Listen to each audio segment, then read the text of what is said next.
Bible మీ చేతిలో పట్టుకొని నాతో పాటు చెప్పండి. దేవా, నీ లేఖనములు పరిశుద్ధమైనవి, జీవము గలది, శక్తి గలది. ఈ లేఖనం ద్వారా నాతో మాట్లాడు, నన్ను బలపరిచి, నన్ను శక్తిపరిచి, నన్ను సరిపరిచి, నన్ను పంపించు. ఆమేన్. హల్లెలూయా. ఈ యొక్క దినము నా యొక్క ప్రసంగ అంశం, లేకపోతే ఈ దినం యొక్క ప్రసంగము కేవలం ఒకే ఒక విషయం చెప్పడానికి దినం ఉంది.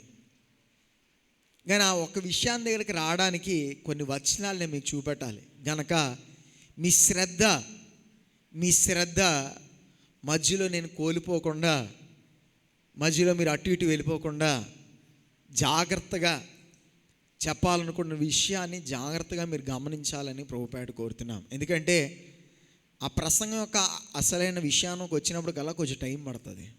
అప్పుడు కల్లా మీరు ఆ పక్షి వెనకాల ఈ పక్షుల వెనకాల పరిగెట్టకుండా నాతో పాటు ఆ యొక్క మాటలను చదవడానికి, ధ్యానించడానికి మీ యొక్క శ్రద్ధను జాగ్రత్తగా మీరు ఉంచుకోవాలని ప్రభుపేట కోరుతున్నాం.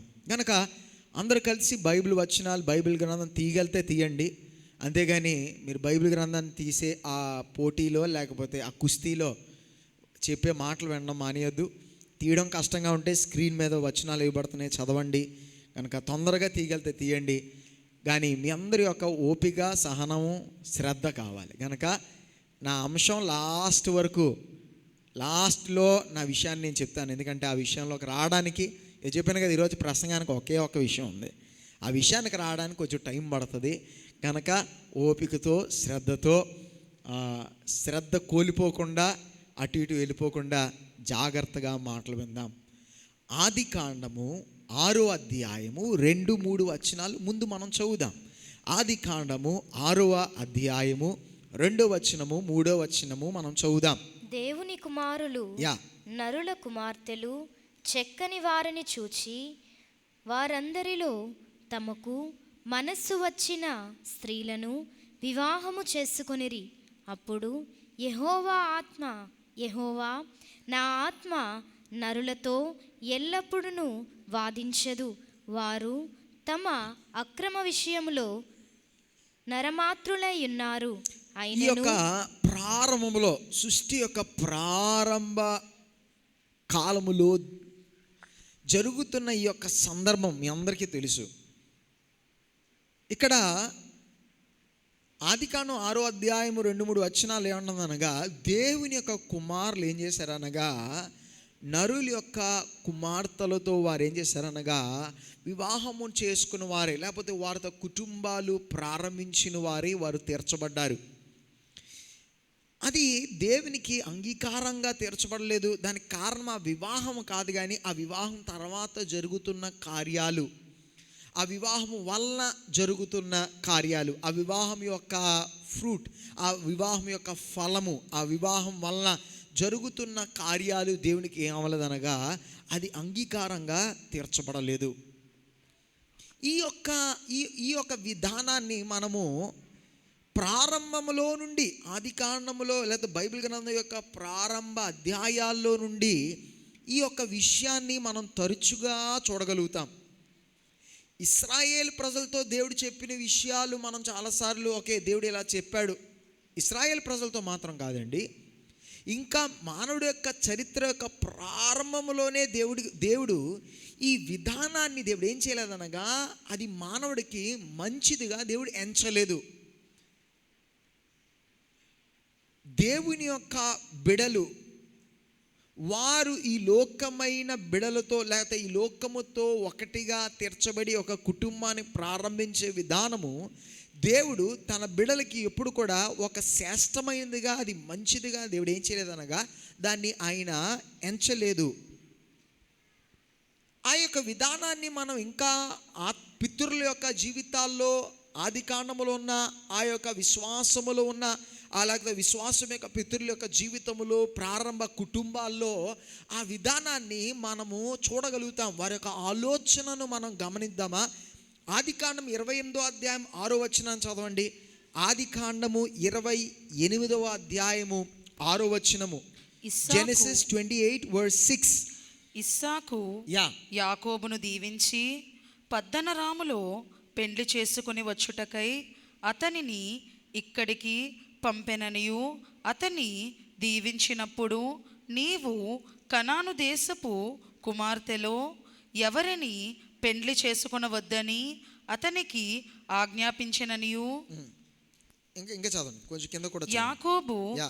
తన తల్లిదండ్రుల మాట విని పద్దనరామునకు వెళ్ళిపోయేననియు ఏసావు తెలుసుకొనినప్పుడు, ఇదిగాక కనాను కుమార్తెలు తన తండ్రి అయిన ఇస్సాకునకు ఇష్టురాండ్రు కారని ఏసావునకు తెలిసినప్పుడు. చూడండి, ఈ వచనం ఎందుకు నేను చదివిస్తున్నాను అనగా, ఆ విధానము చూడండి, ఆ ప్రారంభములో నుండి ఆ విధానము, ఆ ఆలోచన విధానం అనేది మనం చూడగలుగుతున్నాం. సృష్టి యొక్క లేకపోతే మానవుడి యొక్క చరిత్ర ప్రారంభ దినాల్లోనే మానవుని యొక్క దేవుని యొక్క కుమారులు మానవుని యొక్క కుమారులతో వారు జతపరచబడుట, వారు ఒక కుటుంబాన్ని ప్రారంభించుట, అది దేవుడు తన బిడలకి అది శ్రేష్టమైనదిగా దేవుడు ఏం చేయలేదనగా ఎంచలేదు. దానికి కారణాలు మనం చూడొచ్చు. కనుక చాలా జాగ్రత్తగా నా మాటలు వినాలి. చెప్తున్నాను, ఇది నా ప్రసంగ అంశం కాదు. వివాహం తర్వాత జరిగే కార్యం ఇది నా ప్రసంగ అంశం కాదు. కానీ మీరందరూ కూడా చాలా జాగ్రత్తగా గమనించినట్లయితే, వినడానికి మీరు శ్రద్ధగా ఉన్నట్లయితే అసలైన విషయంలోకి మనం వెళ్దాం. కానీ మేబీ ఈ విషయాలు కూడా మనము వచనాలు చదువుతుండగా కొన్ని విషయాలు మనకు కూడా ఉపయోగకరంగా, ఆ సందర్భానికి ఉపయోగకరంగా ఉంటాయి అని నేను ఆశిస్తున్నాను. అయితే ఆ విధానము మనము పితరుల యొక్క జీవితంలో ఆ యొక్క విషయాన్ని కూడా మనం ఏం చేయగలుగుతాం అనగా మనము చూడగలుగుతున్నాం. ఆ యొక్క ఇస్సాకు యొక్క కుటుంబ విషయంలోకి వచ్చినప్పుడు కూడా ఏం చూస్తున్నాం అనగా, ఇస్సాకు ఏం నచ్చలేదు అనగా, ఏసావు అన్యుల యొక్క బిడలను వివాహము చేసుకోవడము తండ్రి అయిన ఇస్సాకు ఏం చేయలేదనగా, ఏ విధంగా కూడా ఏమలేదనగా అది ఇష్టంగా తీర్చబడలేదు, అది వారికి అంగీకారంగా తీర్చబడలేదు. తర్వాత మనం ఇంకా బాగా స్పష్టంగా నేరుగా దేవుని యొక్క వాక్యం, లేకపోతే దేవుడు ఇశ్రాయేలు ప్రజలకు ఇచ్చిన మాట, ఆ యొక్క వాక్యాన్ని మనం చదువుదామా? ద్వితోపదేశ కాండము 7వ అధ్యాయము 3-4 వచనాలు చదువుదాం. Deuteronomy chapter 7 verse 3 and 4. ద్వితోపదేశ కాండము 7వ అధ్యాయము 3-4 వచనాలు చదువుదాం. నీవు వారితో వియ్యమందకూడదు, వాని కుమారునికి నీ కుమార్తెనియ్యకూడదు, నీ కుమారునికి వాని కుమార్తెను పుచ్చుకొనకూడదు, నన్ను అనుసరింపకుండా ఇతర దేవతలను పూజించునట్లు నీ కుమారుని వారు మళ్ళించుదురు.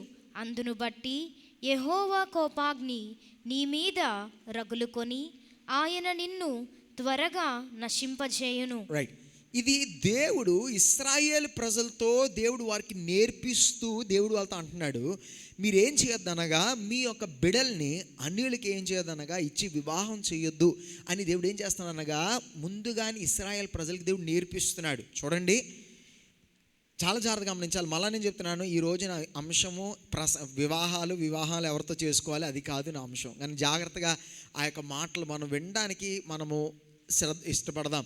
దేవుడు కొన్ని కార్యాలు దేవుడు చెప్తున్నప్పుడు, లేకపోతే ఇశ్రాయేలు ప్రజలు అన్యుల యొక్క కుమార్తెలను కానీ లేకపోతే వారి యొక్క పాపలకి అన్యుల యొక్క కుమారులు కానీ వివాహం చేయడం పాపం అనేది కాదు. దేవుడు అక్కడ మాట్లాడుతుంది పాపాన్ని కొరకు మాట్లాడలేదు. మీరు ఇలా చేస్తే మీరు పాపం చేసినట్లే, మీరు అన్యుల్ని వివాహం చేసుకుంటే అది పాపం. ఇది దేవుడు ఇక్కడ మాట్లాడుతుంది పాపాన్ని కొరకు కాదు. దేవుడు మాట్లాడుతుంది మీరు ఇలా చేయడం వల్ల జరిగే ఆ యొక్క మీరు ఎక్కడికి అవుతున్నారు, ఇది పాపం కాదు. కానీ ఇది చేయడం వల్ల మీరు ఏమవుతున్నారు అనగా పాపములోకి మీరు ఏమవుతారు అనగా దిగజారిపోయిన వారై తీర్చబడతారు. నువ్వు అన్యుడి దేవుడు ఇశ్రాయేలు ప్రజలకు అనట్లేదు, నువ్వు అన్యుడి వివాహం చేసుకుంటే ఇది పాపం, ఇది నా యొక్క దిస్ ఇస్ మై కమాండ్మెంట్, ఇది నా ఆజ్ఞ అని దేవుడు చెప్పట్లేదు. ఆజ్ఞలో ఒక ఆజ్ఞ కాదు, ఇది ఆజ్ఞలో ఉన్నది కాదు. లేకపోతే దేవుడు వారికి ఇది పాపము అని చెప్పిన ఒక విషయం కాదు. కానీ దేవుడు ఏమన్నాడు అనగా తన కుమారులతో తన బిడ్డలతో తన యొక్క సమూహంతో చెప్తున్నాడు, మీరు ఇలా చేయడం వలన ఇది పాపం కాదు. నువ్వు అన్యుని చేసుకున్నావా, నువ్వు అన్యురాలను చేసుకున్నావా, అది పాపంగా తీర్చబడట్లేదు. కానీ మీరు ఇలా చేయడం బట్టి ఏమవుతుంది అనగా మీరు పాపంలోకి ఏమవుతారు అనగా దిగజారిపోతారు. మీరు పాపంలో పడిపోతారు. మీరు ఆ యొక్క వివాహ స్థితిలోకి చేరినప్పుడు మీరు చేసే కార్యాల వలన నేనేమవుతాననగా నా యొక్క కోపాన్ని మీరు ఏం చేస్తారనగా రేపేవారుగా తీర్చబడతారు. అది దేవుడు ద్వితీయోపదేశ కాండం 7వ అధ్యాయం 3-4 వచనాలు దేవుడు అన్నాడనగా మీరు అలా చేస్తారు, వివాహాలు చేసుకుంటారు, అది పర్లేదు, ఓకే చేసేసుకున్నారు. కానీ తర్వాత చేసే కార్యాలు బట్టి మీరు ఏమవుతారనగా నా కోపాన్ని రేపేవారుగా తీర్చబడతారు. మీ ఏమవుతారనగా మీరందరూ కూడా నశించిపోతారు. మీరందరూ నశించిపోతారు. ఎందుకు నశించిపోతారు? ఎందుకనగా మీరు పాపమును చేయవారుగా తీర్చబడతారు. ఏంటి పాపం అంటే వివాహం చేసుకోవడం పాపం కాదు. వివాహం చేసుకున్న తర్వాత మీరు వెళ్ళే ఆ యొక్క విధానాలు ఎలా తీర్చబడతాయి అనగా దేవుడు చెప్తున్నాడు. ఎవరో వాళ్ళ తల్లిదండ్రులు ఎవరో చెప్పింది కాదు. దేవుడు మానవుని సృష్టించిన దేవుడు, మానవుడు ఎంత బలహీనమైన వాడో, మానవుడి యొక్క విధానం ఎంత బలహీనంగా ఉంటుందో దేవునికి తెలుసు. అందుకే దేవుడు ఏమన్నాడు అనగా మీ యొక్క విధానం అది చాలా భ్రష్టంగా తీర్చబడుతుంది. చాలా యొక్క దినాల్లో చాలామంది కూడా అనుకుంటారు, చాలామంది అంటారు, ఓకే నేను ఒక అన్యుడిని కానీ అన్యురాలను చేసుకోవడంలో తప్పే ఉందండి, పాపే ఉందంటే పాపం లేదు, రైట్.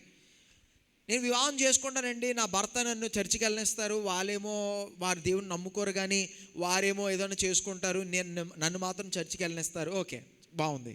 రేపు నీకు బిడ్డలు పుట్టినప్పుడు దేవుడు నీ కుమారునో కుమార్తెను ఇచ్చినప్పుడు ఆ కుమార్తెని ఇప్పుడు ఎలా పెంచుతావు? నువ్వు ఆశించినట్లు పరిపూర్ణమైన సత్యంలో పెంచుతావా, లేకపోతే నీ భర్త ఆశించినట్లు నీ భర్త దేవుని నమ్ముకోవట్లేదు, లేకపోతే నిన్ను చర్చికి వెళ్ళడానికి నీకు ఆటంకం పెట్టట్లేదు. కానీ నీ కుమారుల యొక్క విషయంలోకి వచ్చినప్పుడు, నీ కుమార్తెల యొక్క విషయంలోకి వచ్చినప్పుడు ఇద్దరికి ఏముందనగా సమానమైన హక్కు ఉంటుంది. నువ్వు క్రైస్తవుడని చెప్పో లేకపోతే వాళ్ళ హైందువులు అని చెప్పో ఎవరి హక్కుల్లో తక్కువ వ్యత్యాసం కలగట్లేదు. కనుక ఇద్దరి యొక్క హక్కులు పరిపూర్ణంగా ఒకటగా సమానంగా ఉంది. మరి ఇప్పుడు నీ బిడ్డను ఎలా పెంచుతావు? సరేనండి, నేను క్రైస్తవుడిగా ఉన్నాను, నా యొక్క భర్త హైందువుడిగా ఉన్నాడు కనుక నా బిడ్డల్ని ఏది లేకుండా నేను బతుకుతాను, లేకపోతే ఏ విధమైన వ్యత్యాసం లేకుండా నేను పెంచుతాను అంటే అది దేవుని యొక్క వాక్యానుసారంగా అంగీకారంగా అనుకూలంగా తీర్చబడుతుందా? అది పరిపూర్ణంగా దేవుని యొక్క మాటకు వ్యతిరేకంగా తీర్చబడుతుంది. దేవుడి నీకు ఇచ్చిన బిడ్డల్ని దైవ సత్యములో నువ్వు పెంచకుండా, దేవుని యొక్క వాక్యంలో పెంచకుండా ఈ లోకములో విగ్రహారాధన ముందు కానీ విగ్రహాన్ని అయితే ఇప్పుడు అనేకమైన ప్రశ్నలు, అనేకమైన ఒక వివాహం చేసుకున్నారంటే అయిపోలేదు. దాని తర్వాత అనేకమైన కార్యాలు ఉన్నాయి. అలాంటి ఒక ప్రశ్న బిడ్డల యొక్క విషయంలోకి వచ్చినప్పుడు ఎలా పెంచుతుంది మరి నీ బిడ్డల్ని? సర్వసాధారణంగా ఎక్కడో ఒక దగ్గర నీకు పరిపూర్ణంగా సరే నీ బిడ్డని నచ్చినట్లు పెంచుకో అనే ఆ యొక్క సందర్భాలు చాలా సాధారణంగా కనబడేది కాదు, చాలా అరుదుగా కనబడేది. నా విశ్వాసం నేను ఉంటాను, పుట్టిన బిడ్డలు చూసుకుందాంలే, ఎలాగో పెంచుకుందాం అంటే అప్పుడు దేవుని యొక్క వాక్యం ఉంటుంది, నువ్వేమవుతావు అనగా నా ఉగ్రతకు గురి అవుతావు. ఎందుకంటే నీ యొక్క బిడ్డలు నువ్వేం చేస్తున్నావు అనగా నా సత్యములో మనకి ఇవ్వబడిన బిడ్డలను ఏం చేయాలనగా దైవ సత్యములో ఏం చేయాలనగా పెంచాలి. దేవుడు మనకిచ్చిన బిడ్డలు దేవుని ఆరాధించేవారుగా తెరచబడాలి, సత్యమైన దేవుని వెతికేవారుగా తెరచబడాలి. ఒకవేళ నీ భర్త కానీ నీ భార్య కానీ దేవుణ్ణి పరిపూర్ణంగా విశ్వాసం కలిగిన వారుగా లేకపోతే, దేవుణ్ణి వెంబడించేవారుగా లేకపోతే ఏ రీతిగా జరుగుతుంది? ఎంతవరకు నీకు అనుగ్రహింపబడిన బిడ్డలు నువ్వు పరిపూర్ణంగా దేవుని కొరకు నువ్వు పెంచగలుగుతావు? ఇంకా అలాంటి అనేకమైన సందర్భాలు, అనేకమైన విషయాలు, అనేకమైన కార్యాలు వస్తాయి గనక దేవుడు ముందుగానే ఏమన్నాడు అనగా ఈ కాలంలోనే అన్ని పరిస్థితులు వస్తున్నాయంటే, ఈ కాలంలోనే అలాంటి సందర్భాలు వస్తున్నాయంటే మరి ఇంకా పాత కాలములో, ఇంకను ముందు కాలములో ఇంకా అనేకమైన ప్రశ్నలు, అనేకమైన సమస్యలు వచ్చేవి, రాజీ పడవలసి వచ్చేది. సరే ఈసారి నీ మాట నేను వింటాను, నెక్స్ట్ టైం నువ్వు నా మాట విను, ఈసారి నువ్వు అనుకున్నట్లు నేను చేస్తాను. భర్త అంటాడు, సరే ఈసారి నువ్వు చెప్పినట్లు నేను చేస్తాను, వచ్చే నెల నేను చెప్పినట్లు చేయి. కానీ క్రైస్తవ జీవితంలో ఆ విధంగా జరుగుతుందా? ఈ నెల ఏమో నేను నా భర్త చెప్పినట్లు చేస్తాను, వచ్చే నెల నేను నా వాక్యానుసారంగా నేను జీవిస్తానంటే క్రైస్తవ జీవితం అలా జరుగుతుందా? జరగదు. అందుకే దేవుడు తన ప్రజలతో ఏమన్నాడు అనగా మీరేం చేయొద్దు అనగా అన్యులకు ఏం చేయొద్దనగా వివాహం చేయొద్దు. అది మళ్ళా చెప్తున్నాను, అన్యులను వివాహం చేసుకోవడం ఏది పాపం అండి అంటే పాపం అని కాదు, కానీ నిన్నేం చేస్తుంది అనగా అది పాపములోకి నిన్ను నడిపిస్తుంది, విగ్రహారాధనలోకి నడిపిస్తుంది, రాజీ పడే ఒక జీవితంలోకి నడిపిస్తుంది. ఎందుకంటే కుటుంబ జీవితంలో తప్పనిసరిగా ఏముండాలనగా ఒక కాంప్రమైజ్. ఇద్దరూ అనేకమైన విషయాలు ఏం చేయాలని రాజీ పడకపోతే కుటుంబ జీవితం అనేది ఎప్పుడు కూడా జరగదు, ఏ విధంగా కూడా సాధ్యం కాదు. ఈ కాలంలో ఎందుకు కుటుంబాలు నిలబడట్లేదంటే ఎవరు కూడా ఏం చేయబడట్లేదు కనుక, రాజీ పడడానికి ఇష్టపడట్లేదు కనుక కుటుంబ జీవితాలు కొనసాగించలేకపోతున్నారు, ముందుకు వారు ఆ కుటుంబాన్ని నడిపించుకోలేకపోతున్నారు. అలాంటిది ఆత్మీయ విషయాల్లో కూడా క్రైస్తవ లేకపోతే ఒక కుటుంబంలో అనేకమైన రాజీ పడవలసిన సందర్భాలు వచ్చినప్పుడు వేరే ఒక క్రైస్తవుడు కానీ అన్యుడిని చేసుకున్న, అన్యుడు క్రైస్తవుని చేసుకున్న ఏమవలసి వస్తుంది అనగా అనేకమైన విషయాల్లో దేవుని యొక్క బిడ్డలు రాజీ పడవలసి వస్తుంది. పెళ్ళి క్రైస్తవ పెళ్ళి చేసుకున్నా అంటే సరిపోతుందా? పెళ్ళి ఒకరోజు అయిపోతుంది, కానీ తర్వాత జీవితము నువ్వు వివాహం చేసుకున్న వ్యక్తి దేవుని వెంబడించడానికి పరిపూర్ణంగా తీర్మానం చేసుకుంటే, ఆ వ్యక్తి కానీ అమ్మాయి కానీ అబ్బాయి కానీ దేవుని వెంబడించడానికి పరిపూర్ణ తీర్మానం చేసుకుంటే అది వేరే విషయం. కానీ ఎక్కడ జరుగుతుంది? చాలా అరుదుగా జరుగుతుంది. ఎక్కడో దగ్గర కనబడుతుంటుంది, ఎక్కడో దగ్గర ఆ వ్యక్తి పరిపూర్ణంగా దేవుణ్ణి వెంబడించడానికి సిద్ధపడుతూ ఉంటారు. కొంతమంది పెళ్లి జరగడానికి ఎన్నో నాటకాలు చేస్తూ ఉంటారు. పెళ్ళి జరిగినంత వరకు ఎన్నో అంటారు, నేను వచ్చేస్తాను, లేకపోతే నేను చేస్తాను, నేను చర్చికి వస్తాను, నేను ప్రార్థన చేస్తాను. అది చూసి ఇంట్లోలు అమ్మాయి అబ్బాయి అందరూ కూడా మోసపోతూ ఉంటారు. తర్వాత ఏం చేస్తారు అనగా నెత్తి బాదుకొని ఏడుస్తుంటారు, నేను పెళ్ళి ముందు ఇలా చెప్పాడండి అని. అదే రీతిగా పెళ్ళి కాకముందు దేవుని యొక్క సన్నిధానానికి వారు వచ్చి దేవుని యొక్క వాక్యాన్ని విని, దేవుని యొక్క మాటలు విని దేవుని వెంబడిస్తున్న వారు మన సంఘంలో అటువంటి వారు కూడా ఉన్నారు. ఈ దినాన్ని చక్కగా దేవుని యొక్క పరిచయం చేస్తున్నారు, చక్కగా వారు దేవుని యొక్క ఎదుగుతున్నారు, దేవుని యొక్క సన్నిధానంలో కుటుంబాలుగా ఆరాధిస్తున్నారు. అటు లేదా ఇటు లేదా అంటే ఉన్నాయి, లేదు అని కాదు, అలాంటి సందర్భాలు లేవని కాదు, అలాగే ఎప్పుడు జరగదని నేను చెప్పట్లేదు.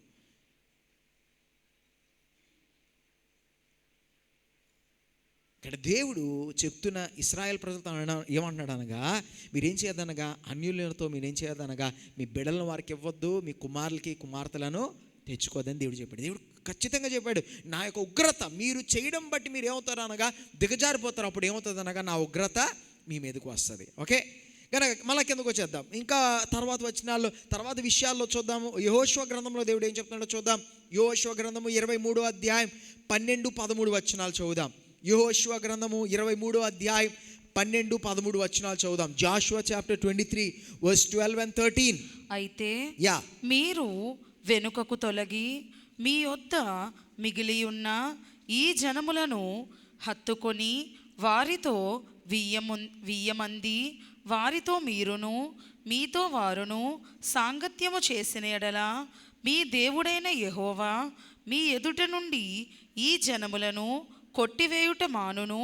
మీ దేవుడైన యెహోవా మీకిచ్చిన ఈ మంచి దేశములో ఉండకుండా మీరు నశించు వరకు వారు మీకు ఉరిగాను బోనుగాను మీ ప్రక్కల మీద కొరడాలుగాను మీ కన్నులలో ముళ్ళుగాను ఉందురు. దేవుడు ఇశ్రాయేల్ ప్రజలు కనానులోకి వాగ్దాన దేశంలోకి ప్రవేశించక ముందు దేవుడు వారికి ఒక వార్నింగ్ ఇస్తున్నాడు, మళ్ళా గుర్తు చేస్తున్నాడు. ఏమన్నాడు అనగా, చూడండి మీరు ఇప్పుడు ఈ యొక్క దేశంలోకి ప్రవేశించబోతున్నారు, అక్కడ చాలామంది వేరు ప్రజలు ఉన్నారు. వారందరినీ నేనేం చేస్తాను అనగా మీ ముందు నుంచి నెమ్మదిగా ఏం చేస్తాను అనగా వారందరిని కూడా తొలగిస్తాను, వాగ్దాన దేశం కానానంతా మీకే ఇస్తాను. కానీ ఒకవేళ మీరు నా మాటకు లోబడకుండా మీ యొక్క కుమారులను మీ కుమార్తెలను అన్యులకిచ్చి వివాహం చేసుకొని బియ్యం అందుకున్నట్లయితే, అంటే మీరు వారితో కలిసి ఒక కుటుంబాన్ని ప్రారంభించడం అంటే అనేకమైన విషయాలు ఏం చేయడం అనగా రాజీ పడడం. సరే నేను నీ కొరకు ఇచ్చేస్తాను, నువ్వు నా కొరకు ఇది చేయి. కుటుంబం అనేది అలాగే జరుగుతుంది, వేరే ఒక విధానంగా జరగదు. నేను అనుకున్నట్లు అన్నీ నువ్వు చెయ్యంటే పక్కోడు ఊరికి ఒప్పుకోడు. ఎక్కడో దగ్గర అరుదుగా కానీ ఎవడు కూడా సరే నువ్వు క్రైస్తవుడు కదా, నువ్వు చెప్పినట్లు నేను అన్నీ చేస్తానని ఎవరు కూడా ఒప్పుకోరు, ఎవరు కూడా అంగీకరించరు. అది నీ యొక్క విశ్వాసం అలా ఉంది, వాడి యొక్క విశ్వాసం వేరేలా ఉంది. నీ విశ్వాసానికి వాడెందుకు తల ఉంచుతాడు? గనక కనానులో దేవుడు అన్నాడు అనగా అలాగే జరుగుతుంది. మీరు కానీ బియ్యం అందుకున్నారు అనుకోండి, ఏమవుతుంది అనగా మీరు అనేక విషయాలు ఏమవుతుంది అనగా రాజీ పడవలసి వస్తుంది. మీరు వారి యొక్క పండుగలకు వెళ్ళడం ప్రారంభిస్తారు, వారి యొక్క కార్యాలు చేయడం ప్రారంభిస్తారు. అప్పుడు వారిని నేను తొలగించడం కాదు, కానీ వారు మీకు ఎలా అవుతారు అనగా మీకు ఊరిగా తీర్చబడతారు, కొరడాలుగా తీర్చబడతారు, మీకు భారంగా తీర్చబడతారు. మీ యొక్క ఆ వాగ్దాన దేశంలో మీరు దీవింపబడడం కాదు, కానీ వాగ్దాన దేశంలో మీరు నా యొక్క ఉగ్రతను అనుభవించిన వారు తీర్చబడతారని దేవుడు ఎవరికి చెప్తున్నాడు అనగా ఇశ్రాయేలు ప్రజలకి దేవుడు నేర్పిస్తూ వచ్చాడు. అంటే ఈ విధానం దేవుడు ఏదో ఇశ్రాయేల్ ప్రజల్ని వాగ్దాన దేశంలోకి ప్రవేశించక ముందు చెప్పిన విధానం కాదు. దేవుడు ఏం చేస్తున్నానగా ఈ యొక్క విధానం ఎక్కడి నుంచి అందనగా సృష్టి ప్రారంభ కాలములో నుండి, చరిత్ర ప్రారంభములో నుండి ఏం చేయగలుగుతాం అనగా ఈ కార్యాలు మనం గమనించగలుగుతున్నాం. నేరుగా కాకపోయినా మనం ఏం చేయగలుగుతాం అనగా విషయాలు దేవుని యొక్క ఆ యొక్క దేవుని చేత సృష్టింపబడిన ప్రజలు వారి యొక్క హృదయాల్లో ఆ మాటలు ఆల్రెడీ బైబిల్ గ్రంథంలో అది ఎక్కడ రాయబడి లేదు, కానీ ఇంకా దాని ముందుగానే ఏం చేయబడింది అనగా ఏదో రీతిగా దేవుడు వారికి తెలియజేశాడు, దేవుడు వారికి నేర్పించాడు. ఆ విధానము అటు రీతిగా కొనసాగబడుతుంది. తర్వాత ఇశ్రాయేల్ ప్రజలకు దేవుడు ఏం చేశాడు అనగా దాన్ని ఎంతో ఖచ్చితంగా డైరెక్ట్గా, అరే ఇంతవరకు మీకు అర్థం కాకపోతే ఇది మీరు చెయ్యొద్దు, అంతే కదా. నిర్గమకాండం మనం చదివాం, యోషువలో చదివాం, దేవుడు ఎంత స్పష్టంగా, దేవుడు ఎంత ద్వితోపదేశ కాండంలో చదివాము, యెహోషువలో చదివాము, ఎంత స్పష్టంగా ప్రతి వ్యక్తి కూడా అర్థం చేసుకునే భాషలో దేవుడు ఏం చేశాడు అనగా ఆ మాటలను తన ప్రజలకు తెలియజేశాడు. అది ప్రతి ఇశ్రాయేలు ప్రజలందరికీ బాగా తెలిసిన ఒక మాట. దీన్ని అర్థం చేసుకోవడానికి పెద్ద మర్మాలు తెలుసుకోవడానికి ఏమి లేదు, పెద్ద జ్ఞానపూర్వకమైన మాట ఏమి లేదు. చాలా సులభంగా ప్రతివాడు కూడా అర్థం చేసుకునే రీతిలో దేవుడు ఏం చేశాడు అనగా సత్యాలను తన ప్రజలకు నేర్పించాడు. అది నేర్పించినప్పుడు దానికి కారణం ఏంటో కూడా చెప్పాడు. మీరు ఇలా చేస్తే ఇలా జరుగుతుంది, ఇలా అవుతుంది, ఏం జరుగుతుందో కూడా దేవుడు ఏం చేశాడు అనగా తన ప్రజలకి నేర్పించాడు. వీటితో పాటు దేవుడు నేర్పించిన ఇంకా కొన్ని ప్రాముఖ్యమైన విషయాలు ఏంటంటే, దేవుడు ఇశ్రాయేల్ ప్రజలతో, లేకపోతే వారు ప్రజలుగా ఇశ్రాయేలుగా తీర్చబడక కాలములో ముందు నుండి దేవుడు వారి హృదయంలో పెట్టిన ఒక కార్యం అనగా దేవుడిని తప్ప ఇంకొక వాడిని వాళ్ళు ఏం చేయరు అనగా వారు పూజించరు. పదాజ్ఞలు ఇవ్వక ముందు కాదండి, పదాజ్ఞలు ఇచ్చాక కాదండి, పదాజ్ఞలు ఇవ్వక ముందుండి దేవుని యొక్క ప్రజలు కేవలం ఏం చేస్తారు అనగా దేవుడిని మాత్రమే ఆరాధించేవారు, కానీ ఏ విగ్రహాన్ని కానీ ఏ రూపాన్ని కానీ వారు ఏం చేయట్లేదు అనగా వారు పూజించట్లేదు. దేవుడు దాన్ని ఆజ్ఞగా పెట్టాడు వాళ్ళకి. నిర్గమకాండము 20వ అధ్యాయము 3-4 వచనాలు, ఎక్సోడస్ చాప్టర్ 20 వర్స్ 3 and 4, ఆ 2 వచనాలు ఒకసారి చదివేద్దామండి. నేను తప్ప వేరొక దేవుడు నీకు ఉండకూడదు. పైన ఆకాశమందే గాని క్రింది భూమి అందే గాని భూమి క్రింద నీళ్ళయందే గాని ఉండు దేని రూపమునైనను విగ్రహమునైనను నీవు చేసుకొనకూడదు. వాటికి చూడండి, ఇక్కడ దేవుడు స్పష్టంగా, దేవుడు ఈ యొక్క పదాజ్ఞలు ఇవ్వక ముందుండి ఇది ఇశ్రాయేల్ ప్రజలకు తెలుసు, అని దేవుడు ఏం చేశాడు అనగా దాన్ని ఆజ్ఞగా వారి ముందు పెట్టాడు. ఇది ఒక సజెషన్ కాదు, ఇలా చెయ్యొద్దు, ఇలా చేయకపోతే ఇలా జరుగుతుంది అనే ఒక సలహా కాదు. ఇదేమనగా ఒక ఆజ్ఞ. వివాహం చేసుకోవద్దు అనేది ఏమనగా ఒక తండ్రి అయిన దేవుడు వాళ్ళకి ఇచ్చిన సలహా, ఇట్స్ సజెషన్. మీరు ఇలా చేస్తే ఏమవుతుందంటే ఇలాంటి పాపంలో పడతారు గనక వద్దు, అలాంటి దారికి పోవద్దు. కానీ ఇది ఒక సజెషన్ కాదు, ఇదేమనగా ఒక ఆజ్ఞ. మీరేం చేయొద్దు అనగా ఏ విగ్రహాన్ని, నన్ను తప్ప ఇంకొక దేవుడిని ఆరాధించొద్దు, ఈ విగ్రహాన్ని ముందు మీరు సాష్టాంగపడొద్దు.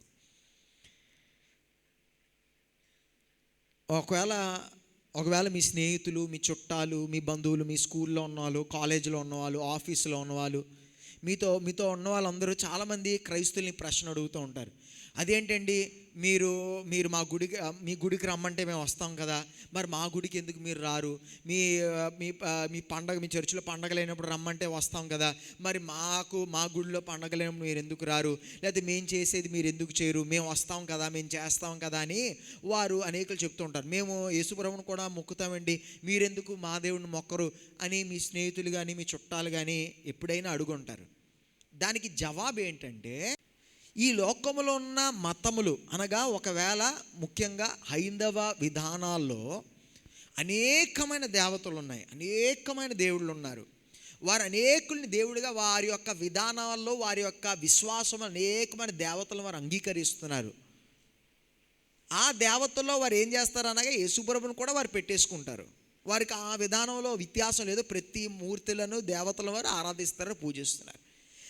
క్రైస్తవుడిగా మనం విశ్వసించేది దేవుని యొక్క వాక్యము ఖచ్చితంగా మనకి నేర్పిస్తున్న ఒక విషయం ఏంటంటే, దేవుని యొక్క వాక్యము స్పష్టంగా దేవుడు మనకి ఇచ్చిన ఆజ్ఞ, ఈ 2 ఆజ్ఞలు చాలు.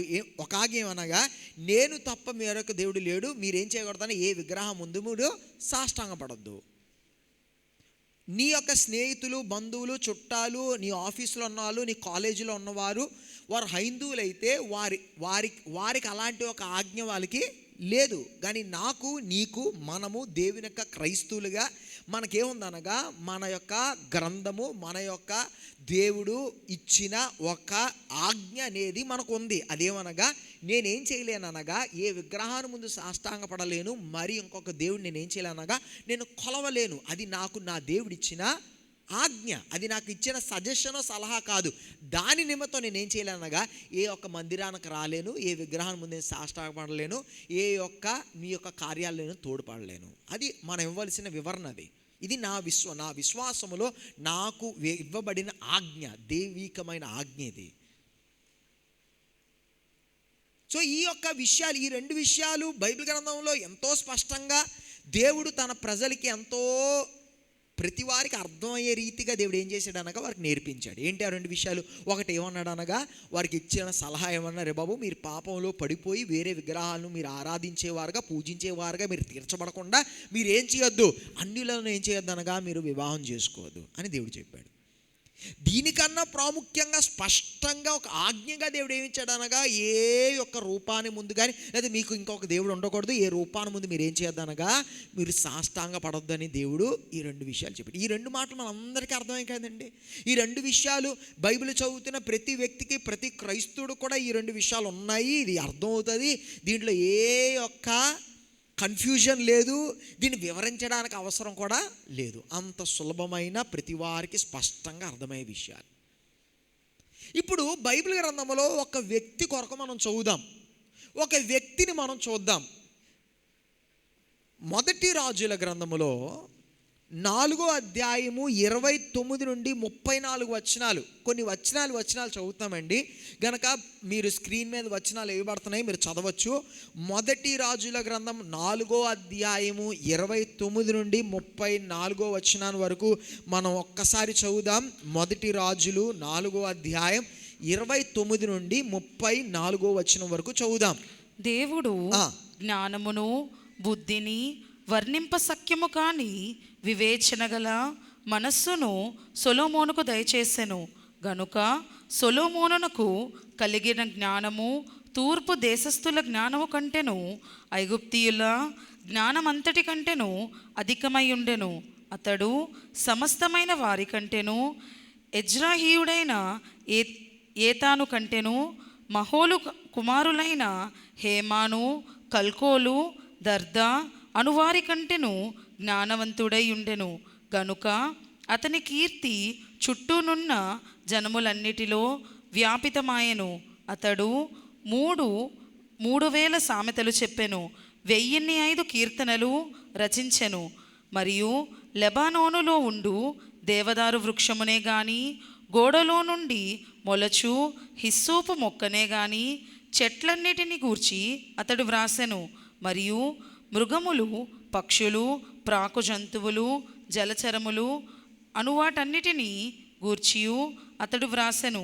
అతని జ్ఞానపు మాటలు తెలుసుకొనుటకై అతని జ్ఞానమును గూర్చి వినిన భూపతులందరిలో నుండి, జనులందరిలో నుండి మనుష్యులు సొలొమోను నొద్దకు వచ్చిరి. సొలొమోను కొరకు చదువుతున్నామండి. సొలొమోను యొక్క జ్ఞానము అది విశేష జ్ఞానం.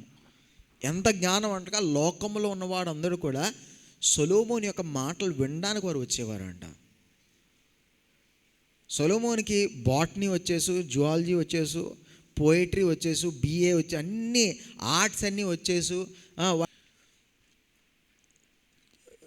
సొలొమోనికి తెలియలేనిది ఏది లేదు, అన్నీ కూడా వచ్చేసిన వాడు. ఈ కాలంలో నాకు తెలిసి సొలొమోన్ అన్ని యొక్క ఫీల్డ్స్ కూడా కవర్ చేసేసాడు. అడ్మినిస్ట్రేషన్ MBA కంప్లీట్ చేసేసాడు, బాటనీ వచ్చు, జువాలజీ వచ్చు, మ్యాథ్స్ వచ్చు, ఇంకా సేల్స్ వచ్చు, అన్నీ వచ్చేసు. వాడి జ్ఞానం వినడానికి లోకంలో ఉన్నవాళ్ళు అనేకులు ఏం చేసేవారు అనగా సొలొమోను యొక్క మాటలు వినడానికి వచ్చేవారు. ఇంకా కొన్ని వచనాలు చదువుదాం.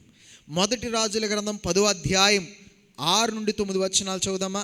మొదటి రాజుల గ్రంథం 10వ అధ్యాయం 6 నుండి 9 వచనాలు, 6 to 9.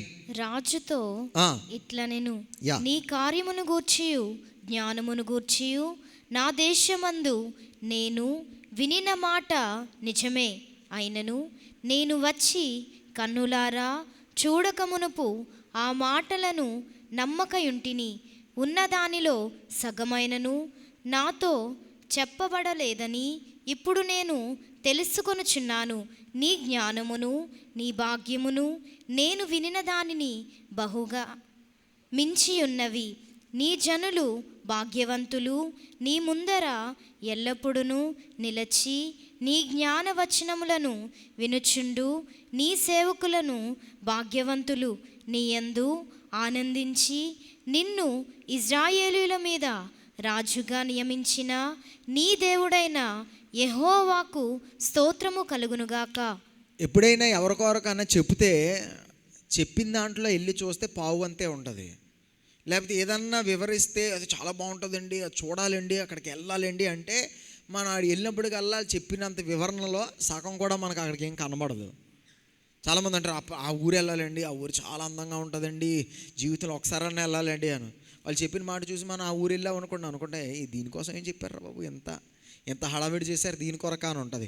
అయితే సొలొమోను దగ్గరికి షేబారాని వచ్చి ఏమంటుందనగా, నేను నీ కొరకు చాలా విన్నాను, చాలా ఎక్కువ చెప్తున్నారు అనుకుంటున్నాను, కానీ నేను వచ్చి నీతో కొంచెం కాలం గడిపినప్పుడు వాడు చెప్పింది ఏం లేదనగా సగం కూడా లేదని. అంత జ్ఞానవంతుడు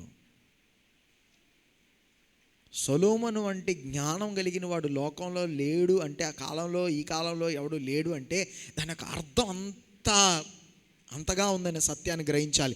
ఇంకో వచనం కూడా చదువుదాం. మొదటి రాజుల గ్రంథం 10వ అధ్యాయం 23వ వచనాన్ని చదువుదాం. మొదటి రాజుల గ్రంథం 10వ అధ్యాయం 23వ వచనం. ఈ ప్రకారము రాజైన సొలొమోను ధనము చేతను జ్ఞానము చేతను భూపతులందరిలో అధికుడై ఉండెను. ఈ రీతిగా సొలొమోను అన్ని రీతిలో జ్ఞానములోను ధనం విషయములో భూమి పైన ఉన్న రాజులందరికన్నా ఎలా ఉన్నాడంట, అధికుడై, గొప్ప జ్ఞానము గొప్ప ధనము కలిగిన వాడే ఉన్నాడు. ఎవరు? ఇంతవరకు ఎవరి కొరకు చదివాం? సొలొమోను కొరకు చదివాం. సొలొమోను అంత జ్ఞానం కలిగిన వాడు, సొలొమోను అంత బుద్ధి కలిగిన వాడు, సొలొమోను వివరించగలిగిన ఆ యొక్క పక్షుల కొరకై ఉండొచ్చు, వృక్షాల కొరకై ఉండొచ్చు, జంతువుల కొరకై ఉండొచ్చు, దైవ దేశ పరిపాలన కొరకై ఉండొచ్చు, బిల్డింగ్లు ఎలా కట్టాలి, ఎలా నిర్మించాలి, ఎలా అందంగా నిర్మించాలి. ఒక వ్యక్తికి ఒక్క దాంట్లో జ్ఞానం ఉండడం చాలా గొప్ప విషయం. అలాంటిది సొలొమోనుకి ఏముందనగా అన్ని విషయములో దైవ ఆలయాన్ని ఎంత అందంగా కట్టాడు, తన యొక్క భవనాన్ని ఎంత అందంగా కట్టాడు, దేశాన్ని ఎంత చక్కగా పరిపాలించాడు. సొలొమోను ఉంటున్న కాలంలో వెండికి ఏం లేదంటే విలువ లేదు, అంత అధికంగా వెండి ఉండేది. ఇంత జ్ఞానం కలిగిన సొలొమోను. ఇప్పుడు ఇంకో వచనం చదువుదామండి.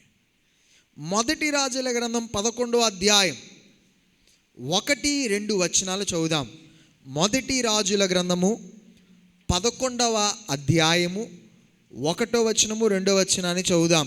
మోయాబీయులు, ఎదోమీయులు, అమోనీయులు, సిదోనీయులు, హిత్తీయులు అను ఈ జనులు మీ హృదయములను తమ దేవతల తట్టు త్రిప్పుదురు గనుక వారితో సహవాసము చేయకూడదని, వారిని మీతో సహవాసము చేయనీయకూడదనియు యెహోవా ఇశ్రాయేలీయులకు సెలవిచ్చున్నాడు. అయితే రాజైన సొలొమోను ఫరో కుమార్తెను గాక ఆ జనులలో ఇంకా అనేక మంది పరస్త్రీలను మోహించి కామాతురత గలవాడై వారిని ఉంచుకొనుచు వచ్చెను. ఇందాక వరకు మనం చదివిన వచనాలు ఇదే సొలొమోను కొరకు చదువుతున్నామండి. ఈ మొదటి రాజుల గ్రంథం 11వ అధ్యాయంలో సొలొమోను కొరకు చెప్పబడుతున్న మాట ఏమనగా, దేవుడు ఏ యొక్క దేశములో నుండి వివాహం చేసుకోవద్దు అని దేవుడు చెప్పాడో, అన్యుల యొక్క స్త్రీలను మీ యొక్క వారితో మీరు జతపరచబడొద్దు, వారితో సహవాసం వద్దు, వారితో కుటుంబ జీవితం వద్దు అని దేవుడు ఎంతో స్పష్టంగా ఇశ్రాయేలు ప్రజలు కానానులోకి ప్రవేశించక ముందు వారితో చెప్పాడు. మోషే యొక్క కాలంలో దేవుడు వారికి నేర్పించాడు. దాని ముందు కాలంలో పితరుల యొక్క జీవితంలో చూసినట్లయితే యాకోబు లేకపోతే ఇస్సాకు ఎట్రీతిగా వారి యొక్క కుటుంబంలో దాన్ని ఎట్రీతిగా వాడు అసహించుకున్నాడు, ఆ కుటుంబ విధానంలో గమనించగలుగుతున్నాం. ఇంకనూ దానికన్నా ముందు మనం వెళ్ళాము, ఆదికాండం 6వ అధ్యాయంలో ఎలాగ దేవుడు అట్రీతి అయిన కుటుంబాన్ని దేవుడు ఆశించలేదో మనం చూసాము. ఇంత స్పష్టంగా, ఇంత తేటగా, ఇంత చక్కగా కనబడుతున్న ఒక విషయము, తరచుగా నేర్పించబడుతున్న విషయము, కుటుంబాలుగా తరాలుగా ఆ యొక్క మాట వారు గ్రహిస్తున్నారు, తరతరాలుగా మాట వారు గ్రహించగలుగుతారు, ఆ విధానాన్ని గ్రహించగలుగుతున్నారు. అది మాత్రం కాక దేవుడే నేరుగా తన ప్రజలకి నేర్పించిన, వద్దు ఇది మీరు చెయ్యొద్దు, ఇది మీరు చేసినట్లయితే మీ హృదయం నాకు విరోధంగా తీర్చబడుతుంది, మీరు నా మాటకు లోబడలేని వారై తీర్చబడతారు, మీరు నా కోపానికి గురి అవుతారు. ఎందుకో తెలుసా, అది పాపం అని కాదు, అది చేయడం బట్టి మీరేమవుతారు అనగా జారిపోతారు అన్న అదే విషయాలు మొదటి రాజుల గ్రంథం 11వ అధ్యాయంలో ఎవరు చేస్తున్నారు? సొలొమోను చేస్తున్నాడు. ఎవరి సొలొమోను? ఇందాక దాని ముందు చదివాం కదా, లోకములో సొలొమోనంత జ్ఞానం కలిగిన వాడు ఇంకొకడు లేడు. సొలొమోనుకి తెలియలేని విషయం ఒక్కటి కూడా లేదు. సొలొమోనుకి అర్థం కాలేని విషయం ఈ లోకంలో ఏది లేదు. సామెతలను రాసినవాడు, జీవితం ఎలాగ నడుపుకోవాలో ఆ సామెతను రాసినవాడు. ప్రతిరోజు ఒక సామెత చదవడం మంచిది. సామెతల అధ్యాయం, ఒక సామెత అంటే ఒక సామెత చదివేసి వదిలేమని కాదు, ఒక అధ్యాయము సామెతలు ఒక అధ్యాయం చదవడం మంచిది. ఆ సామెతలు రాసినవాడు ఆ యొక్క సొలొమోను. అదే సొలొమోను, లోకంలో ఉన్న వారందరూ కూడా సొలొమోను యొక్క మాట వినడానికి వచ్చిన అదే సొలొమోను దేవుడు చెయ్యొద్దు, వద్దు, ఇది చేస్తే ఇలా జరుగుతుంది, ఇలాగవుతుంది, మీ పరిస్థితి ఇలా తీర్చబడుతుందని వివరంగా నేర్పించిన దాన్ని సొలొమోను ఏం చేశాడు? వెళ్ళి దాన్నే చేశాడు. మొదటి రాజుల గ్రంథం 11వ అధ్యాయం 5 నుండి 8 వచనాలు చదువుదాం. మొదటి రాజుల గ్రంథం 11వ అధ్యాయం 5 నుండి 8 వచనాలు. సొలొమోను అష్టారోతు అను సిదియోనీయుల దేవతను, మిల్కోము అను అమ్మోనీయుల హేయమైన దేవతను అనుసరించి నడిచెను. ఈ ప్రకారము సొలొమోను యెహోవా దృష్టికి చెడు నడత నడిచి తన తండ్రి అయిన దావీదు. చూడండి, సొలొమోను, మీరు ఎంతమంది వచనాలు ఎన్నిసార్లు చదివారు నాకు తెలియదు, కానీ ఈ మాటలు చదివినప్పుడల్లా కూడా నాకు ఆశ్చర్యం కలుగుతుంది. ఒక విధమైన నిరుత్సాహం కలుగుతుంది, భయం కలుగుతూ ఉంటుంది. ఎందుకంటే సొలొమోను దైవ మందిరాన్ని కట్టినవాడు, దేవుని యొక్క దర్శనము పొందుకున్నవాడు. దేవుడు సొలొమోను నీకు ఏం కావాలి? మిమ్మల్ని ఎంతమంది అడిగాడండి? దేవుడు నేరుగా మీ దర్శనంలో కనబడి నీకు ఏం కావాలి అని ఎంతమంది అడిగారండి? సొలొమోనుతో దేవుడు అడిగాడు, సొలొమోను నీకేం కావాలి? దైవ జ్ఞానమును సంపాదించిన వాడు సొలొమోను దేవుని యొక్క మందిరాన్ని నిర్మించి, ఆ మందిరాన్ని కొరకు సొలొమోను ప్రార్థన చేస్తే సొలొమోను యొక్క ప్రార్థనకి దేవుడు జవాబు చెప్పి, దేవుడు సొలొమోను ప్రార్థన అంగీకరించి దేవుడు అంటాడు, ఓకే సొలొమోను, నువ్వు ఇలాగ ఈ మందిరాన్ని కొరకు నువ్వు ప్రార్థన చేసావు కనుక నీ ప్రార్థన నేను ఆలకించి నా పేరుని ఏం చేస్తానా ఈ మందిరం మీద పెడతాను అన్నాడు. దైవ మందిరాన్ని నిర్మించి, చూడండి, ఈ సొలొమోను దైవ మందసము ఈ యొక్క దావీదు పట్టణము నుండి ఈ మందిరములోకి తీసుకొని వస్తున్నప్పుడు సొలొమోను అర్పణలు అర్పించాడండి. సొలొమోను అర్పించిన అర్పణలు పక్కనున్నోడు లెక్కెడుతూ ఉంటాడు, ఎన్ని గొర్రెలు ఎన్ని అర్పించారని. సొలొమోను అర్పణలు అర్పించినప్పుడు లెక్క పెట్టడానికి ఇంకా అవకాశం లేక లెక్క పెట్టాడు కూడా పుస్తకం ఎగరేస్తాడు, ఇసిరి కొట్టాడు, ఇది నేను లెక్కెట్టడం నా వల్ల కాదురా అని. అంతగా అర్పణలు అర్పించిన వాడు ప్రపంచములో సృష్టి మానవుడిలో ఒక్కడు కూడా సొలొమోను అర్పించినంత అర్పణలు ఎవడు అర్పించున్నాడు. దినాలు సొలొమోను అర్పించిన అర్పణ 1-2 రోజులు కాదండి, సుమారు 14 రోజుల పాటు వారు ఏం చేస్తారు అనగా, దేవుని యొక్క మందస్థాన్ని తిరిగి వచ్చి ఆ మందిరం యొక్క ఆ ఆర్భాటములు అర్పణలు వేల కొలది లేకపోతే అన్నీ కలుచుకొని కొన్ని లక్షల కొలది అర్పణలు అర్పించబడ్డాయి. అదే సొలొమోను మొదటి రాజుల గ్రంథం 11వ అధ్యాయం 5వ వచనంలో ఏమన్నాడు అనగా, వాడు ఏం చేశాడనగా, ఆ దేవత ఈ దేవతలు వాడు ఏం చేశాడనగా అనుసరించి వాడు నడిచాడు. అనుసరించి అంటే వారి ముందు సాష్టాంగపడ్డాడు. అన్య దేవతలు మొక్కాడు. అండి చాలామంది క్రైస్తవులు, సంఘానికి వస్తున్న క్రైస్తవులు మనతో ఉన్నాళ్ళు తిరిగి లోకంలో వెళ్ళిపోయినప్పుడు, అయ్యో వాళ్ళు అలా చేశారండి, అయ్యో వాళ్ళు ఎంత చక్కగా దేవుని ఆరాధించేవారండి, వాళ్ళు లోకంలో పడిపోయారండి, లేకపోతే వారు విగ్రహారాధనకి వెళ్ళిపోయారని ఆశ్చర్యపోతూ ఉంటారు. సొలొమోను లాంటి పడిపోయాడు. సొలొమోను అంత జ్ఞానం కలిగిన వాడు ప్రపంచంలో ఎవడున్నాడు? యేసుప్రభు వారు తప్ప సొలొమోను అంత జ్ఞానం కలిగిన వాడు మానవ లోకంలో జన్మించిన వాళ్ళు ఎవడు లేడు, ఇంకా ఉండడు కూడా.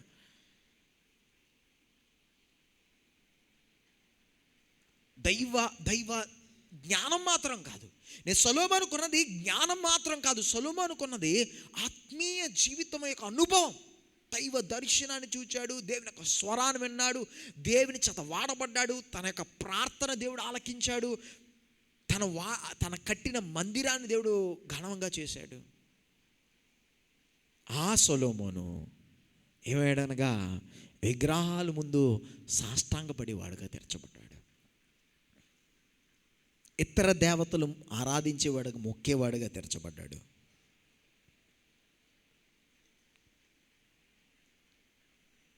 ఇప్పుడు నా విషయంలోకి వస్తున్నానండి.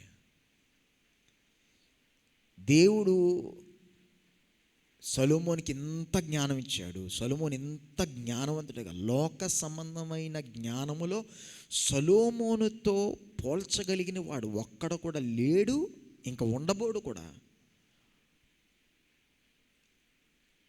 ఇంత జ్ఞానం కలిగిన, ఇంత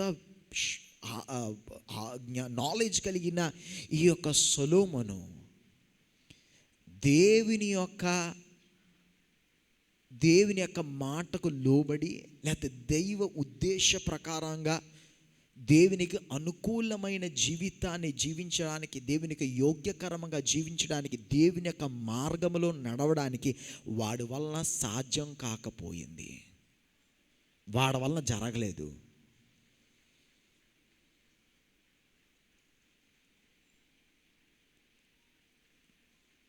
ప్రపంచములో అతి జ్ఞానవంతుడు, ప్రపంచములో అతి జ్ఞానము కలిగిన వాడు, మానవుడుగా పుట్టినవాడిలో యేసుప్రభు వారు తప్ప అతి జ్ఞానవంతుడైన సొలొమోను దేవుని యొక్క పరిశుద్ధతలోను నీతిలోను దేవునికి అనుకూలంగా జీవించడము వాడి వలన కాలేదు. కానీ ఈ 2024 సంవత్సరంలో సొలొమోను యొక్క 1% జ్ఞానం కూడా లేని మనం, దాంట్లో 1% కూడా మనకి సొలొమోనుకున్న జ్ఞానం లేదేమో. మనం చదివే 2 సబ్జెక్టుల్లోనే 10% మనకు అర్థమవుతుంది. అంత జ్ఞానము లేని మనము దేవుని యొక్క సత్యంలో నడవగలుగుతున్నాము, దేవుని యొక్క పరిశుద్ధతలో మనం ముందుకు వెళ్ళగలుగుతున్నాము, దేవుని యొక్క మాటకు లోబడి జీవించగలుగుతున్నామంటే దానికి ఒకే ఒక కారణం ఉంది. దాని కారణం ఏంటో తెలుసా? సొలొమోనుకి లోకమైన జ్ఞానముతో వాడు నడిపించబడ్డాడు. కానీ యేసు ప్రభువారు శిలువలో మరణించి ఆయన రక్తమును కార్చి మనల్ని ఆయన పరిశుద్ధపరిచి మన హృదయాల్లో మలినంతా తొలగించి మన హృదయాల్ని ఆయన ఆలయముగా చేసుకొని మనలో ఎవరినుంచాడనగా పరిశుద్ధాత్మ దేవుడిని మనకు అనుగ్రహింపబడుట ద్వారా బలహీనములైన మనం ఏం చేయగలుగుతాం అనగా ఒక ఆత్మీయమైన పరిశుద్ధమైన జీవితాన్ని కొనసాగించగలుగుతున్నాము. ఈ దినాన్న నీకు నాకు కావలసింది క్రైస్తవ జీవితములో ముందుకు కొనసాగడానికి, దేవుని యొక్క వాక్యానుసారమైన ఒక జీవితాన్ని జీవించి దేవుని మహిమపరిచేవారై తీర్చబడ్డానికి, దేవునికి ఘనత తెచ్చేవారుగా తీర్చబడ్డానికి, దేవుని యొక్క నామం హెచ్చించేవారుగా తీర్చబడ్డానికి, దేవునికి సాక్షులుగా నిలబడ్డానికి ఈ లోకమైన జ్ఞానము నీకు సరిపోదు. నీకు కావాల్సింది తెలుసా? పరిశుద్ధాత్మ దేవుని యొక్క నడిపింపు నీకు కావాలి. అర్థమైన వారు మాత్రం ఒక్కసారి గట్టిగా హల్లెలూయా చెప్పండి. హల్లెలూయా, హల్లెలూయా. యేసు ప్రభుతో శిష్యులు 3.5 సంవత్సరాలు యేసు ప్రభుతో పాటు శిష్యులు నడిచారు. యేసు ప్రభు యొక్క మాటలన్నీ విన్నారు. యేసు ప్రభు వారు చేసే అద్భుతాలన్నీ చూచారు. నేరుగా ప్రపంచంలో యేసు ప్రభు వంటి బోధకుడు ఎవడు లేడు. నేరుగా యేసు ప్రభు దగ్గర కూర్చొని బోధలు విన్నవారు, నేర్పించబడిన వారు. యేసు ప్రభు వారితో ఏం చెప్పాడో తెలుసా? అపోస్తుల కార్యములు 1వ అధ్యాయం 4వ వచనము. యేసు ప్రభుతో ఉన్న శిష్యులతో 3.5 సంవత్సరాలు ఆయనతో పాటు నడిచిన వారు, ఆయనతో పాటు కార్యాలు చూసిన వారు, చేసిన వారు, ప్రసంగాలు నేర్చుకున్న వారు, ఎలా ప్రసంగం చేయాలి, ఎలా అద్భుతాలు చేయాలి, మనుషులు ఎలా నడిపించాలి, అన్నిటిని చూచిన ఈ యొక్క శిష్యులతో యేసు ప్రభు వారు ఏం చెప్పారు? అపోస్తుల కార్యములు 1వ అధ్యాయం 4వ వచనం. ఆయన వారిని కలుసుకొని ఇలాగూ ఆజ్ఞాపించెను, మీరు యెరూషలేము నుండి వెళ్ళక నా వలన వినిన తండ్రి యొక్క వాగ్దానము కొరకు కనిపెట్టుకొనుడి. యేసు ప్రభువారు తన శిష్యులతో అన్నాడు, మీరు ఎంతకాలం నాతో ఉన్నారు, అన్నీ చూశారు, అన్నీ విన్నారు, మీకు అనేకమైన బోధలు విన్నారు, అనేకమైన ప్రసంగాలు విన్నారు, అనేక అద్భుతాలు చూశారు, కానీ మీరేం చేయొద్దు, ఇంకా మీరేం చేయకూడదనగా వెళ్ళడానికి మీరు సిద్ధంగా లేరు. ఇంకా మీరేం చేయాలి? వెళ్ళడానికి మీరు సిద్ధంగా లేరు. మీరు ఏం చేయాలి? వేచి ఉండాలి. దేని కొరకు వేచి ఉండాలి? దేని కొరకు వేచి ఉండాలి? పరిశుద్ధాత్మ దేవుని యొక్క అభిషేకాన్ని కొరకు, పరిశుద్ధాత్మ దేవుని యొక్క నడిపింపు కొరకు ఏం చేయాలనగా వేచి ఉండాలి. ప్రియమైన సహోదరుడా, ప్రియమైన సహోదరి, ఈ యొక్క లోకములో దేవునికి లోబడి జీవించడానికి, ఒక విజయవంతమైన క్రైస్తవ జీవితం జీవించడానికి నీకేం కావాలో తెలుసా? పరిశుద్ధాత్మ దేవుని చేత నువ్వు నడిపించబడాలి. పరిశుద్ధాత్మ దేవుని యొక్క అభిషేకము కావాలి. పరిశుద్ధాత్మ దేవుని చేత నడిపించబడే ఒక కుటుంబముగా, ఒక వ్యక్తిగా నువ్వు తీర్చబడాలి. పరిశుద్ధాత్మ దేవుడు యొక్క నడిపింపు కావాలంటే నువ్వేం చేయాలి? You need to surrender your life. నీ యొక్క జీవితాన్ని ఏం చేసుకోవాలనగా పరిశుద్ధాత్మ దేవునికి సమర్పించుకొని, అయ్యా ఇదిగో దేవా, నా జీవితం నీ సన్నిధానంలో అర్పిస్తున్నాను, నన్ను నడిపించు, నన్ను నడిపించు, నన్ను నడిపించు అని తమ జీవితాలు యేసయ్యకి సమర్పించుకున్న వారిని, లేకపోతే పరిశుద్ధాత్మ దేవుని యొక్క నడిపింపుకు సమర్పించుకున్న వారిని ఏం చేస్తాననగా పరిశుద్ధాత్మ దేవుడు ఆయన నడిపించి తీరుతాడు. Praise the lord. ఈ లోకమైన జ్ఞానము క్రైస్తవ జీవితం జీవించడానికి సరిపోదు. దేవునికి అనుకూలమైన ఒక పరిశుద్ధమైన జీవితం జీవించడానికి సరిపోదు. నీకు బైబిల్లో అన్ని వచనాలు వచ్చేసి ఉండొచ్చు, బైబిల్ అంతాను కంఠస్థ పెట్టేసి ఉండొచ్చు, కానీ అది కూడా నీ యొక్క క్రైస్తవ జీవితం విజయంగా నువ్వు బ్రతికి ముందుకు కొనసాగడానికి సరిపోదు. నీకేం కావాలి తెలుసా? దేవుని యొక్క వాక్యము కావాలి. దేవుని యొక్క వాక్యాన్ని నేర్చుకోవాలి, ధ్యానించాలి, కానీ ఆ వాక్యానుసారంగా జీవించడానికి, ముందుకు వెళ్ళడానికి నీకు పరిశుద్ధాత్మ దేవుని యొక్క సహాయం కావాలి. ఎందుకంటే ఆ లోకంలో అనేకులు బైబిల్ని చదివిన వారు ఉన్నారు, బైబిల్ని ధ్యానించిన వారు, లేదా బైబిల్ యొక్క వచ్చిన విషయాలు అర్థం చేసుకున్న వారు ఉన్నారు, కానీ వారు ఎందుకు దేవుడిని విశ్వసించట్లేదు, వారు ఎందుకు దేవుడి దూరంగా తీర్చబడ్డారు, దేవుని వ్యతిరేకులుగా తీర్చబడ్డారంటే వారికి ఒక్కటి లేదు. అదేం లేదనగా పరిశుద్ధాత్మ చేత వారు నడిపించబడట్లేదు కనుక ఈ వాక్యానుసారంగా జీవించడం వాళ్ళ వల్ల సాధ్యమైంది కాదు, జరిగే పని కాదు. నీ మనసు మంచిదై ఉండొచ్చు, నీ ఆలోచన మంచిదై ఉండొచ్చు, కానీ నీవు దేవుని యొక్క ఆత్మచ నడిపించబడకపోతే దేవుని యొక్క కార్యాలు జరిగించడము, నీ వల్ల, నీ ద్వారా జరగడము, నువ్వు చేయడము, ఆ దేవుని యొక్క మాట ప్రకారంగా జీవించడము, దేవునికి అనుకూలంగా జీవించడము సాధ్యమైనది కాదు. ప్రియమైన యవన సహోదరా, ప్రియమైన యవన సహోదరి, ప్రియమైన సహోదరా, ప్రియమైన సహోదరి, కూడి వచ్చిన ప్రతి వారు కూడా జాగ్రత్తగా ఒక విషయాన్ని గమనించాలి. పరిశుద్ధాత్మ దేవుని చేత నువ్వు నడిపించబడకపోతే నువ్వు క్రైస్తవ జీవితము జీవించడము సాధ్యము కాదు. It's impossible. మరి పరిశుద్ధాత్మ దేవుని చేత నడిపించబడడానికి ఏం చేయాలండి అంటే నీ జీవితాన్ని సమర్పించుకోవాలి. పరిశుద్ధాత్మ దేవుని యొక్క నడిపింపుకు నువ్వు లోబడ్డానికి ఇష్టపడాలి. పరిశుద్ధాత్మ దేవుని యొక్క నడిపింపుకు లోబడ్డానికి ఇష్టపడాలి. అయ్యా నువ్వు నడిపించుచుండగా, పరిశుద్ధాత్మ దేవుడు మనం నడిపించుచుండగా, పరిశుద్ధాత్మ దేవుడు ఎవరిని నడిపిస్తారో తెలుసండి? లోబడ్డానికి ఇష్టపడిన వాడిని. ముక్కు పట్టుకొని చెవి పిండి ముక్కు పిండి జుత్తులాగి దేవుడు నడిపించుడు. నువ్వు ప్రతి దినము కూడా పరిశుద్ధాత్మ దేవా నువ్వు నాతో మాట్లాడు, నేను నడుస్తాను, నువ్వు నాకు చెప్పు, నేను చేస్తాను, నువ్వు నన్ను నడిపించే మార్గంలో నేను నడుస్తాను అని సిద్ధపాటు కలిగిన వారిని ఏం చేస్తారనగా పరిశుద్ధాత్మ దేవుడు నడిపించడానికి సంసిద్ధంగా ఉన్నాడు. ఈ దినాన పరిశుద్ధాత్మ దేవుడు మనలో ఉన్నాడు. పరిశుద్ధాత్మ దేవుడు ఇక్కడ కూడి వచ్చిన ప్రతి వారి యొక్క హృదయంలో పరిశుద్ధాత్మ దేవుడు ఉన్నాడు. యేసు ప్రభు యొక్క రక్తంలో నువ్వు కడగబడి నీ జీవితాన్ని ప్రభు అయిన యేసుక్రీస్తుకు నువ్వు సమర్పించుకొని ప్రభు అయిన యేసుక్రీస్తు నీ సొంత రక్షకుడు అంగీకరించిన నాడు నుండి నీలో పరిశుద్ధాత్మ దేవుడు ఉన్నాడు. పరిశుద్ధాత్మ దేవుడు నీ హృదయంలో ఆయన కార్యములు ఆయన ప్రారంభించేసే ఉన్నాడు. నీ యొక్క జీవితం మరి ఇప్పుడు ఏం చేయాలంటే పరిశుద్ధాత్మ దేవుడు నీ జీవితాన్ని నడిపించడానికి నువ్వేం చేయాలనగా నీ జీవితాన్ని సమర్పించుకోవాలి. నీ జీవితాన్ని పరిశుద్ధాత్మ దేవుని యొక్క నడిపింపుకు నువ్వు సమర్పించుకోవాలి. నాలో పరిశుద్ధాత్మ దేవుడు ఉన్నాడు అనే సంతోషము కాదు, నన్ను పరిశుద్ధాత్మ దేవుడు నడిపించాలి. I need to be led by the Holy Spirit. నా మాట, నా నడత, నా క్రియ, నా ప్రతిదీ కూడా ఎలా ఉండాలనగా పరిశుద్ధాత్మ దేవుని చేత నడిపించబడాలి. నా ప్రతి నిర్ణయం ఏం చేయబడాలనగా పరిశుద్ధాత్మ దేవుని చేత నడిపించబడాలి. కేవలం పరిశుద్ధాత్మ దేవుడిని నేను నడిపించినప్పుడు మాత్రం ఏం చేయగలుగుతానగా నీ జీవితంలో ఆయనకు అనుకూలమైన, యోగ్యకరమైన, ప్రీతికరమైన జీవితాన్ని జీవించగలుగుతామనే సత్యాన్ని గ్రహించి ఈ దినము ఈ ఆదివారం ఉదయం దేవుని యొక్క సన్నిధానంలో ఇక్కడి నుంచి వెళ్ళిపోకముందు ఒక ప్రార్థన చేయాలి. పరిశుద్ధాత్మ దేవా నా జీవితంలోకి నేను ఆహ్వానించుచున్నాను. ఒకవేళ ఆహ్వానించేసి ఉంటే అయ్యా ఇంతవరకు నా జీవితంలో ఉన్నావు, నేను ఏదో చర్చకు వచ్చి 2 అన్ని భాషలు మాట్లాడేసి 2 స్తుతులు అర్పించి నువ్వు నాలో ఉన్నావు నేను సంతోషంతో వెళ్ళిపోతున్నాను, కానీ ఇక్కడ నుంచి అది కాదయ్యా. ఈ రోజు నుంచి ఏం చేయబోతున్నాగా నీ వెంట నేను నడవబోతున్నాను. నువ్వు నన్ను నడిపించయ్యా. ఎందుకంటే నా జ్ఞానం ప్రకారంగా, నా శక్తి ప్రకారంగా, నా యొక్క దృఢ సంకల్పంతో ఈ ఆత్మీయ జీవితం కొనసాగించలేను. నీవు నాతో ఉంటేనే, నువ్వు నన్ను నడిపిస్తేనే నేను నడవగలుగుతానని నేను గ్రహిస్తున్నాను. నన్ను నడిపించయ్యా అని అడిగి లోబడ్డానికి ఇష్టపడినట్లయితే నీ వయసు ఏదైనా, నీ స్థితి ఏదైనా పరిశుద్ధాత్మదేవుడు నడిపిస్తాడు. అప్పుడు ఒక విజయవంతమైన క్రైస్తవ జీవితం కలిగి ఒక ఫలము కలిగిన ఒక వ్యక్తిగా నువ్వు తీర్చబడగలుగుతావు. మరి ఈ దినాన పరిశుద్ధాత్మదేవునికి మన జీవితాలు సమర్పించుకుందామా? కళ్ళు మూసుకుందామా? అందరూ కూడా మన జీవితాలు సమర్పించుకుందామా?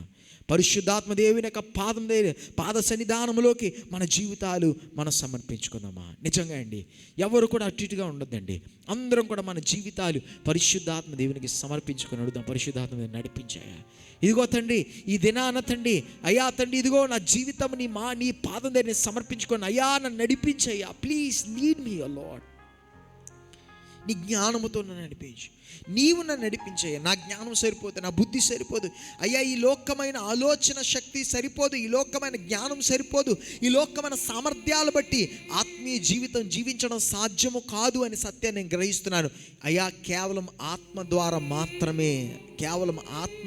మాత్రమే పరిశుద్ధాత్మదేవా, ఇది కేవలం నీ ద్వారా మాత్రమే సాధ్యమవుతుందనే సత్యాన్ని గ్రహిస్తూ ఇదిగోనయ్యా ఈ దినాన నా జీవితం నీకు సమర్పించుకున్నాను. ఇంతవరకు నువ్వు నాలో ఉన్నావని నాకు తెలుసు, నాలో ఉన్నావని నేను సంతోషించాను, కానీ ఈ రోజు నుంచి అలా కాదయ్యా, నీ చేత నడిపించబడాలి.